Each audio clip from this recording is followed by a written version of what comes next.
So guys, today we're going over part 4 of teaching my girlfriend how to bushcraft. In this part, we're going to be going over Axecraft, or at least the basics to felling and bucking trees with axes. In the next part, we'll be going over sawcraft, where we'll be going over the same two pieces, but with saws. But in this one, we're going to be going over axes. So before we get started, as always guys, please do not forget to comment, like, share, and subscribe. And without any further ado, let's get into this. Totally forgot. It's funny, we look like the Bobbsey twins. That's funny how somebody asked if we were related. It's like, yes, this is really creepy. Yeah, that was a little bit weird. Yes, we may live in Alaska, but no, we don't operate like that. I'll let you do that.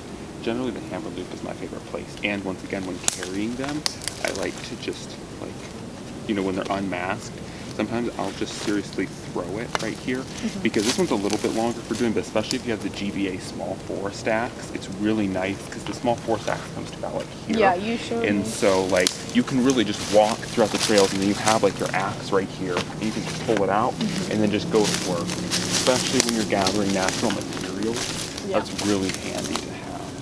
Just like, you know, you can pull it and then just like cut the piece of chaga off the tree, and then just take it, put it in a pocket, and then put the axe back and just go This is a little rotted to be using, but... Well, this is really it. Like, there's a live wood. Oh, I know, but we don't want to do that because they're happy as they are. Exactly. Anyways, it's been going for like a few minutes.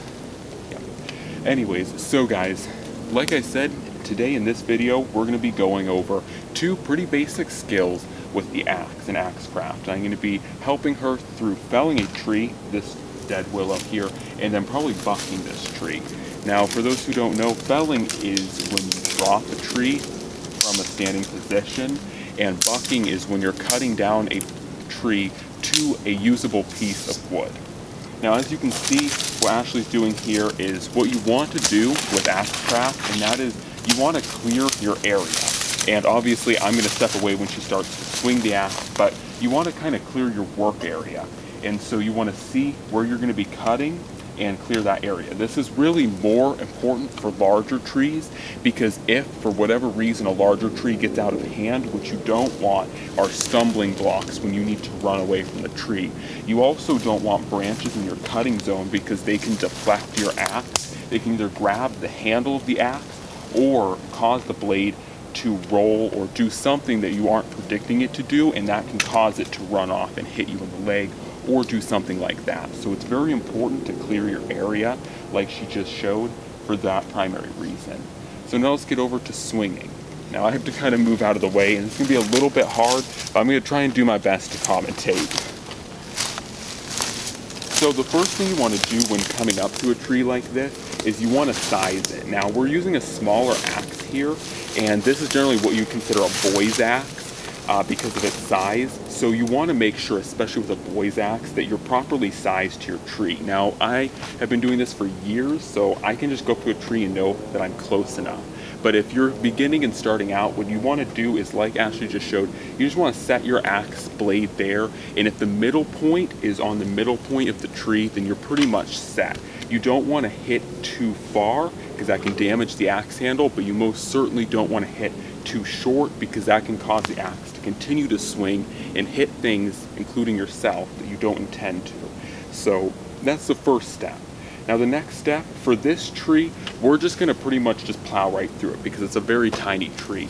But on a larger tree, you would want to make sure that you do a face cut on this side, and then you would want to follow up on the back side doing a back cut in the direction you wish to fell. Now this tree, because it's already leaning this direction, you would actually fell it toward its lean if at all possible, which in this case there's no houses or valuable possessions, so you would generally just fell it that direction because it already has a very strong lean to this direction. But like I said, this tree is so small you can really manhandle it around, and it doesn't actually matter. So with larger trees, you just want to make sure though that you pay more attention to the lean of the tree. So anyways, without any further ado, I'm just going to let her chop down this tree so you guys can kind of get an idea. Now keep in mind, everyone's swing is different. She has a lot more aggressive swing, and I personally am not the largest fan of this type of swing. As you guys who are subscribed to this channel are more aware, I have a more graceful swing, but to each their own.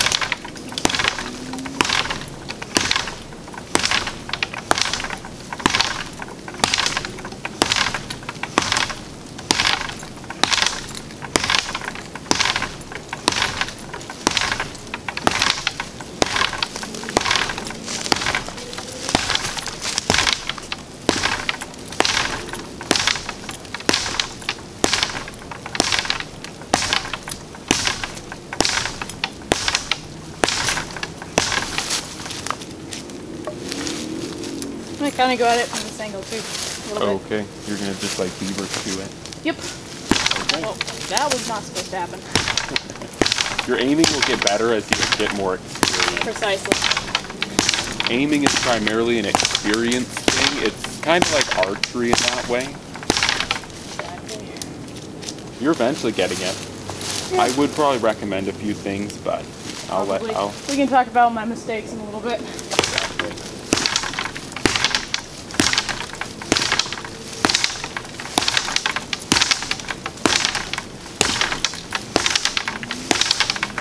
Remember too, to prevent possible injuries, as you get further and you feel the tree weakening, you lessen and lessen the force of your blow. Good to know, because I was just kind of landing on it a little hard. Yeah, no, I mean, you can continue, but it's more of a feeling thing. You'll begin to feel the tree weaken and crack, and that's when you'll want to begin to change and not strike as hard, because you don't want the axe just pile right through. Kind of like, okay. Need help up? No. So there you guys go. You can see Ashley felled it, and that was definitely a one way of felling it. That's not necessarily the way I would have done it, but to each their own. And I think a really big thing with beginners is it's important to just get out and practice. As long as you're doing it safely, it's important to get out and practice, because I have to remind myself oftentimes when I first started bushcrafting, I was often like that. And I looked pretty soppy and, I did things in a different way. And so now I'm a little bit more graceful in my technique, but...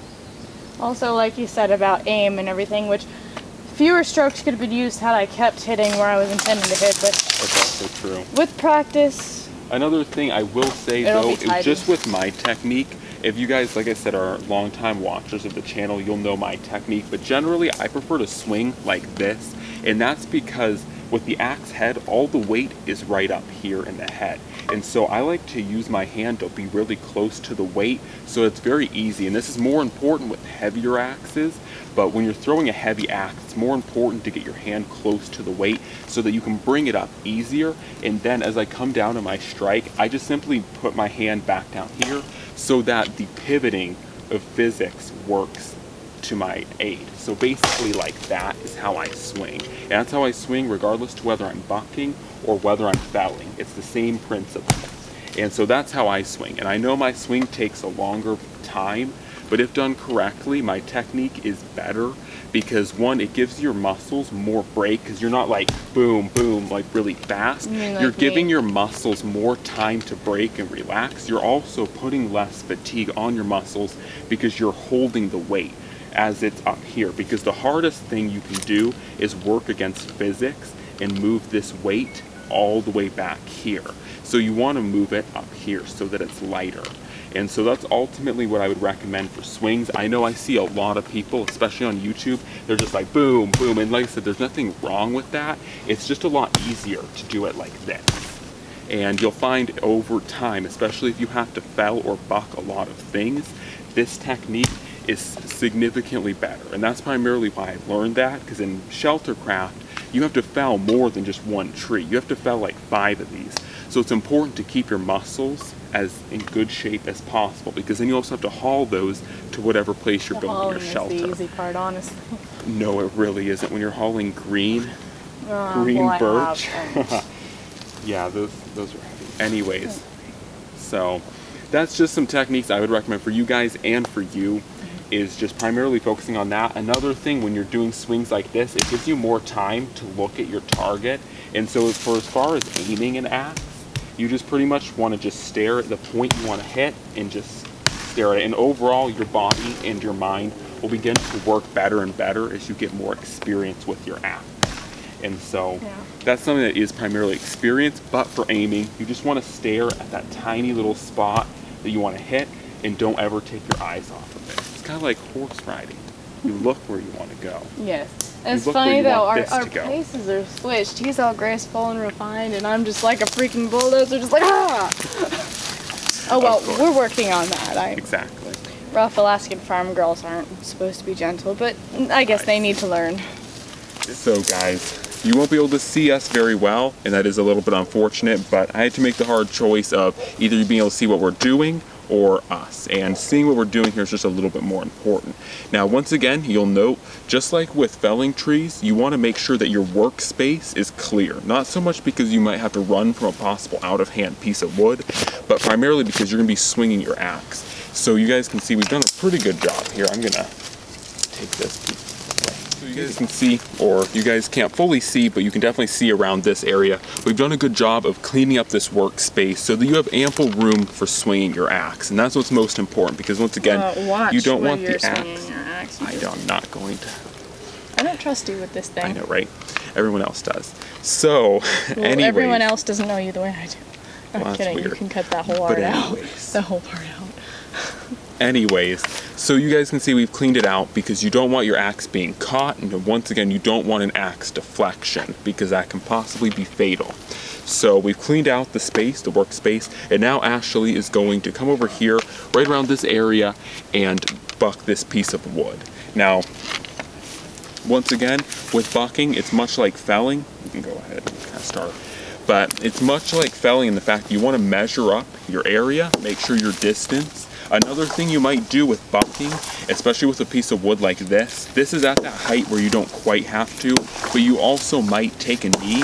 I know because of my height, if I was bucking this, I would be kneeling, but Ashley's a little bit shorter, so she's going to be standing for this. But another thing you might do is kneel, because that can be a lot safer. It puts you closer to the ground, and ultimately you'd rather have your axe go into the ground than into your body. So yeah, I'm better with this hand for sure. yeah, it's probably because and your right hand is more powerful, so you're putting a lot more power behind yourself. But technically not correct, but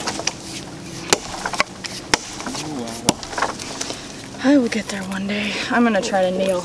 yeah, See what happens. everything just dies. Just kidding. What did you say? I said everything just dies, it falls apart. But anyways. I kneeled and the world died. Uh-oh. Didn't realize I was capable of that kind of power. No, right? People better watch out.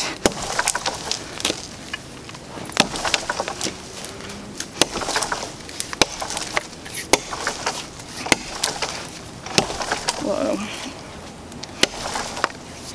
Trying to practice your technique, but I'm honestly not getting enough power behind it. I know, right? Well, it's all part of one fluid motion. There can't be any stopping. And so again, I'm very new at it, so.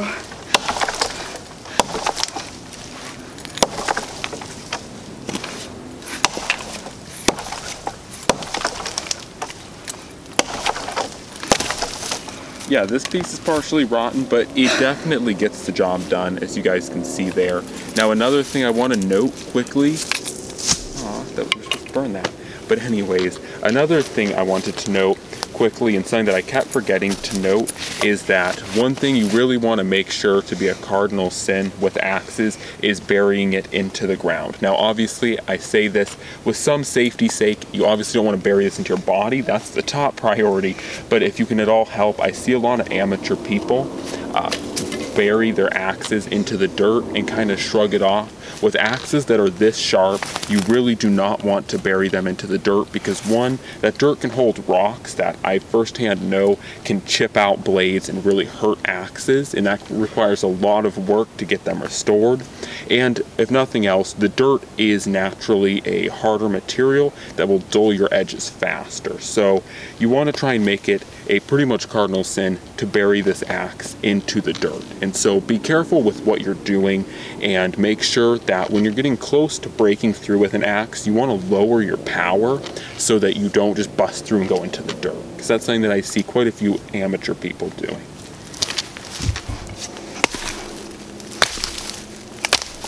Oh, come on. Yeah, this thing sucks. At splitting? Yes. Okay, then here, let me show you that it can actually split. No, let me do it. I'll figure it out. Okay. You're not hitting with enough power. Apparently not. I'm used to a flat and standing.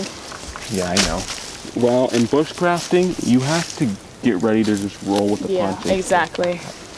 Precisely. With bushcrafting, you don't have a lot of like pretty circumstances, so. Yeah. Ooh, this thing is nice and hard, isn't it? Okay, well I already got a nice crack going in it, so. This next one, it's also all about accuracy, so. Darn. Oh, that was really sad. I know, right? This thing is kind of dead and punky, so. We need some good dry season wood. There we go. So, I mean, you just have to put a lot of power behind your first stroke. If you want to split with this, it's pretty much all dependent on the power of the first stroke. There's no like picking it up because this just doesn't have the weight for that. So you have to have a really decisive first crack on it. Will split though. So guys, hopefully you enjoyed that nice look at a handful of different axe procedures and just different things in general. You can see with the splitting's a little bit difficult with a boy's axe, or overall an axe that's primarily designed for felling and limbing and bucking of trees. You primarily, if you're going to do splitting with it, it has to be a fast and decisive blow, and it can't be on something particularly large. Like you guys noticed, that was a pretty small tree, and I had to just come down and decisively hit it really fast. You can see with Ashley's attempts, they just were not powerful enough on that first blow to get it to break. And so that's the one thing with splitting that you have to do if you're going to try and split with these types of boys' axes or smaller axes that are not designed for splitting. So aside from that, hopefully you guys learned just a little bit more about the whole different procedures with Axecraft, and if nothing else, hopefully you enjoyed just us two out here bushcrafting and her learning more about axes. Anyways guys, that's all for now, and we're out.